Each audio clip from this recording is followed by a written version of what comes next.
One of the questions we get asked most often is, what's the best wildlife destination you've ever visited? So it's sort of like asking a parent which one is their favorite child. Yeah. So in this series, we're sharing our favorite wildlife experiences, as well as a few that we'd probably skip and why. And today we're going to be talking about one of Jennifer's favorite animals on the planet, finiciforms. What? Penguins. If you're new to our channel, we're Andy and Jennifer. I'm Andy. We retired early in 2026 and decided to build a life around full-time slow travel with wildlife photography guiding where we go. Did you know there's 18 species of penguins? Well, I do now. Depending on the penguinologist and the ornithologist you asked, there could be 19. There could be 21. Yeah. Yeah. If you ever want to start a row on a cruise ship with a boat full of penguinologists and ornithologists, debate the number of penguin species. Riveting, riveting. Yeah. Bar fodder. Yeah. And once you've spent time with penguins, it's surprisingly hard to stop. And that's how we ended up on our quest to see all of them. And as we're filming, we've seen 17 of the, I'm going with 18 species. And the only one that we're still missing is the erect-crested penguin, which lives in New Zealand's remote Antipodes and Bounty Islands. Hopefully, by the end of this year, we'll have ticked that one off the list. And seeing 17 species of penguins has taught us something. It's not about how many penguins you see, it's about the experience and maybe the journey of getting to each of those. If you're looking for your first penguin experience, maybe an easy penguin experience, we've got you covered. And if you want to stand among hundreds of thousands of penguins, we'll talk about that too. And if you want to know which experience we'd spend years planning and thousands of dollars to do again, we're saving that to the end. And before we get to our favorites, let's start with one we'd probably skip. Well, actually there's two. And there's nothing against these penguins. All penguins are awesome. But we've seen little blue penguins in both Australia and New Zealand. They're super cool little birds. They're the smallest of all the penguin species. But most of the viewing experiences happen after dark, often with crowded boardwalks with strict viewing rules. They're worth doing if you're nearby, but not great for photography, and we wouldn't plan an entire international trip around just the little penguins. And it's the same with Humboldt penguins. If your goal is ticking off another species off a list, Cachagua in Chile is a great place to go. But if you're expecting an unforgettable wildlife encounter, you might want to consider managing your expectations on this one. Don't get me wrong, it's a great place. Yeah, the penguins there live on an island that's just offshore, but even with a long lens, they can be really difficult to see. In our case, we needed a spotting scope just to see what we were looking at. And we were happy to add another species to the list. The beach there was something that I wasn't expecting. It's like white sand, there's lots of pelicans, and there's no people. Yeah. And it's a wonderful, beautiful neighborhood. And you know it's somewhere good when we pull up Airbnb and start looking at what it would cost to stay here for a month. It looks like California to me. Yeah, it's got a polo ground, so it's How gotta bad be can good. it be? We could easily slow travel this area, but it's not somewhere we return to just for penguins. Yeah. So now let's go to the experiences that we would absolutely recommend. And the first is African penguins at Boulder's beach in South Africa. Yeah, most people think of penguins surrounded by snow and ice and cold. So your brain is insisting something's wrong when you see penguins waddling across a white sand beach diving into turquoise water. And Boulder's beach is about as close to a guaranteed penguin experience as you'll find. You don't even really have to pay to go down to Boulder's beach. You can watch the penguins from the public boardwalks for free. And that's how I think you called them. You called them free penguins. Hey look, free penguins. Walking around on the boardwalk. We're out. We found mornings at Boulder's Beach were way quieter, less people, penguins everywhere. It's just a nice way to start the day. But the evening light was better for photography, I thought. Do you remember coming back? We stayed super late. Actually, the guards had to come and We were force like us the out. last people down there because they closed at like, let's say 5 o'clock, and it was 5, and you kept saying, I think we should leave. I'm like, no, let's just stay until they kick us out. So Yeah. we just hung down there until the security guy came and got us. Yeah, it was closing time. Yeah. You can go, but you can't stay here. But it was pretty cool because after the crowds and everybody leaves, the penguins sort of take back over. They're on the boardwalk with you. We were accosted by a penguin or two. And they have no fear. None. They're totally habituated to humans, and they don't really care that you're there. You're just in the way from their burrow to the beach.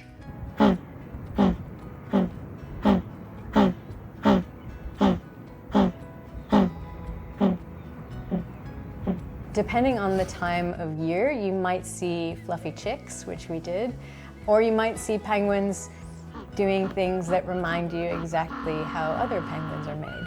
If African penguins are the easiest, Antarctic penguins take a little bit more effort. But almost every landing you go is just surreal.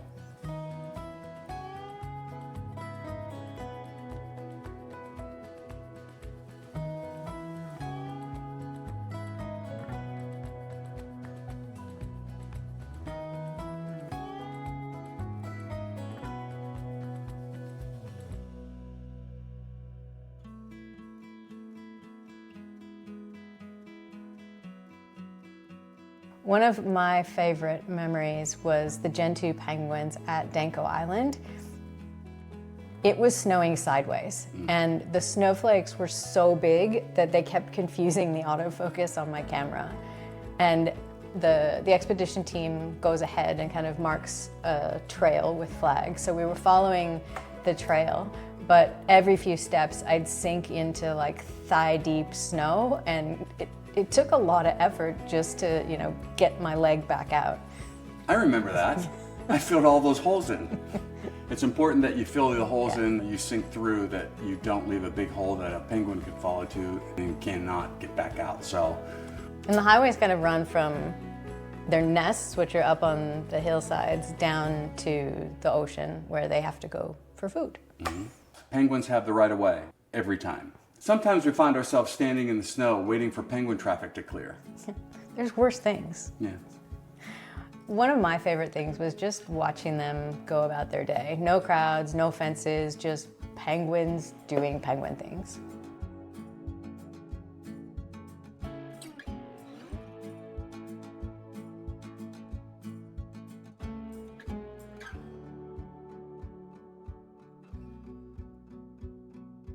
And watching them porpoise through the water, that never gets old.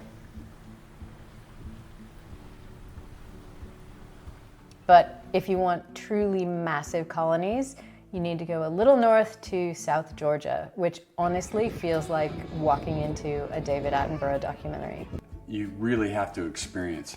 You don't see the penguins at first. You smell them. And you hear them. Boat gets close enough, you can see shoreline, hundreds of thousands of dots on the beach. You're like, what the hell is that? You just think it's like rocks or something. And then you get even closer, then you realize that it's penguins. And the sound is deafening, the smell is overwhelming, and the spectacle of it all is just incredible to see. One of my favorite memories, remember that day on Gold Harbor? We'd had this perfect landing, and somehow at the end of it, we wound up on a beach walk with one of the expedition team. And we were trying to give the king penguins the right of way as they crossed the beach, but that meant walking waist deep through the surf. And at one point, this king penguin got stuck between your legs. It was just stuck there. Cold water was going down my boot, and I was trying every possible scenario to get out of the way of the penguins. But when they're in the water, there's nothing you can do. And I think the other funny thing about that landing was, so we were completely soaked by the time we got back to the ship, and trying to think about what we're going to do with all these wet clothes, we gave it to the person that was looking after our room, and they were going to put them in the dryer. We didn't realize that the water we were in Penguin water. Penguin water. And when we got these clothes back, Wow. that smell is never gonna come out. No, there's no amount of times we're gonna wash those clothes and it's not, I can still smell the penguin.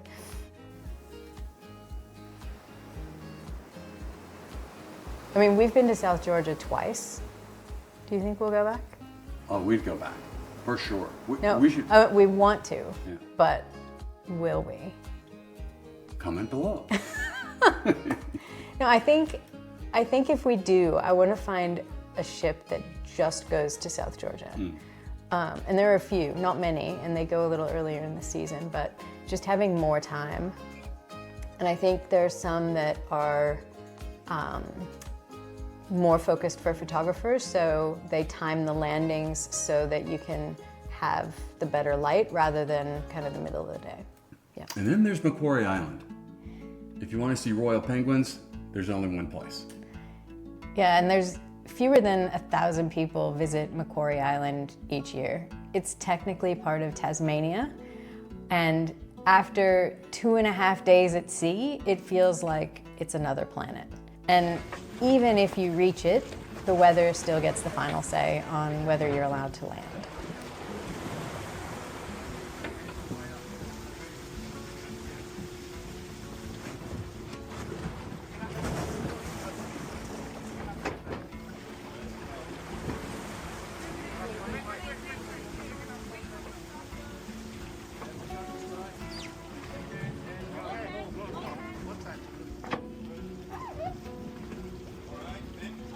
And that remoteness is exactly what makes it so special. Yeah.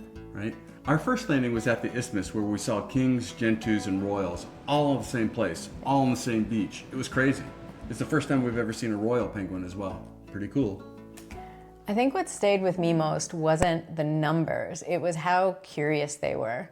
It must be really strange for wildlife. They spend most of the year with almost no people around, and then for a few weeks each summer, these strange visitors appear with all their stuff, and that might be why they're so curious. At one point, I put my 360 camera on the beach, and within a minute, there were like 4 royal penguins marched over to it and started poking at it to investigate what it was. And there are king penguins at Macquarie as well, like 170,000 of them, breeding pairs.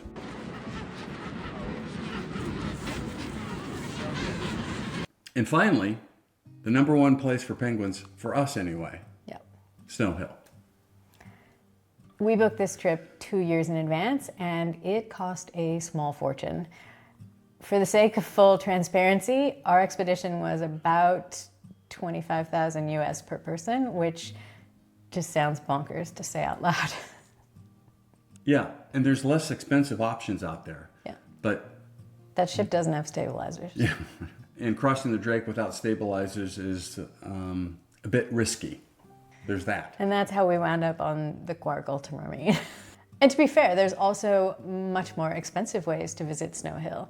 The land-based options start at around 65,000 US per person, which leads me to something I call penguin math.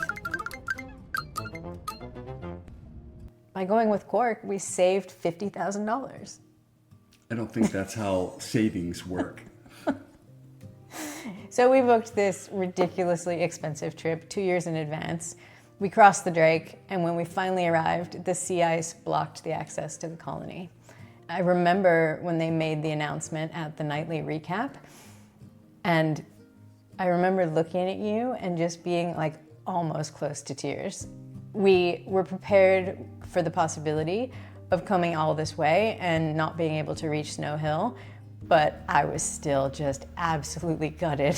It's an expedition. Sometimes the weather cooperates, sometimes it doesn't. So, But I wanted to see them so bad. yeah, it was a long way to get there. But then there was a very dramatic pause at the end of the briefing. Even though the ship was blocked by ice, there was a very small window of opportunity of good weather. So flight ops decided to launch the helicopter from the current position almost 3 times the normal distance. It would take 2 full days to get all of the passengers to the colony. And when they shared the schedule, we were scheduled for the second day. And of course we were disappointed that we weren't on day one, because you never know what the weather is going to do. That's right. So we made the best of it. We had some lunch, went down to the room, started filling some content about layering. So I was the crash test dummy that was putting on layering and boots and underlayers, overgarments, and outwear multiple times, sweating with the doors open in the stateroom, cold air blowing in. So we were trying to stay busy and distract ourselves. And then while we were in the room filming this video, the phone rang. And it was the operations department, and they said that the weather was really good, so they were adding one additional flight at the end of the day. And did we want to go? Can you be ready? Andy's ready right now. The 30-minute flight to the colony was also a nice surprise. I mean, we were flying. I would have been happy with just that. No, I wouldn't have, but. But it was amazing. It was, I mean, everybody thinks Antarctica is just flat and ice. There's mountains, the scenery is spectacular. Yeah. The whiteness. Otherworldly. Yeah, it didn't look like this world. Yeah. So we landed around 4:30, and the weather was absolutely perfect. Couldn't ask for anything better. Sunshine, just unbelievable. We saw emperors before we even landed. Yeah, and the colony, from where we landed, the colony was only a kind of flat 10 to 15 minute walk. And there were actually multiple colonies. So there was the main colony, and most people stopped there. And then maybe another 3-5 minutes, there was another colony. And then if you kept going, there was another one. And we had the place to ourselves. Literally. The penguinologist was there, the guides were there, there were a few other passengers that stopped at the first colony, and that's all you need to do. If you just wanted to see an emperor, that the first colony had everything. You had adults, you had chicks, and they're big birds, nearly 4 feet tall. I mean, the chicks look like children wrapped in the oversized winter coats, like Christmas Story. Christmas Story. And there's this constant soundtrack playing in the background, trumpeting, chirping, whistling.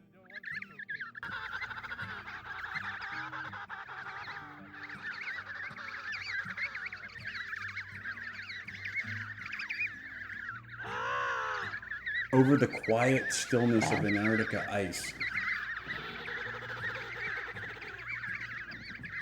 We had 2 perfect hours with them. Perfect weather, perfect light, and only a handful of people. At one point, you had a colony all to yourself.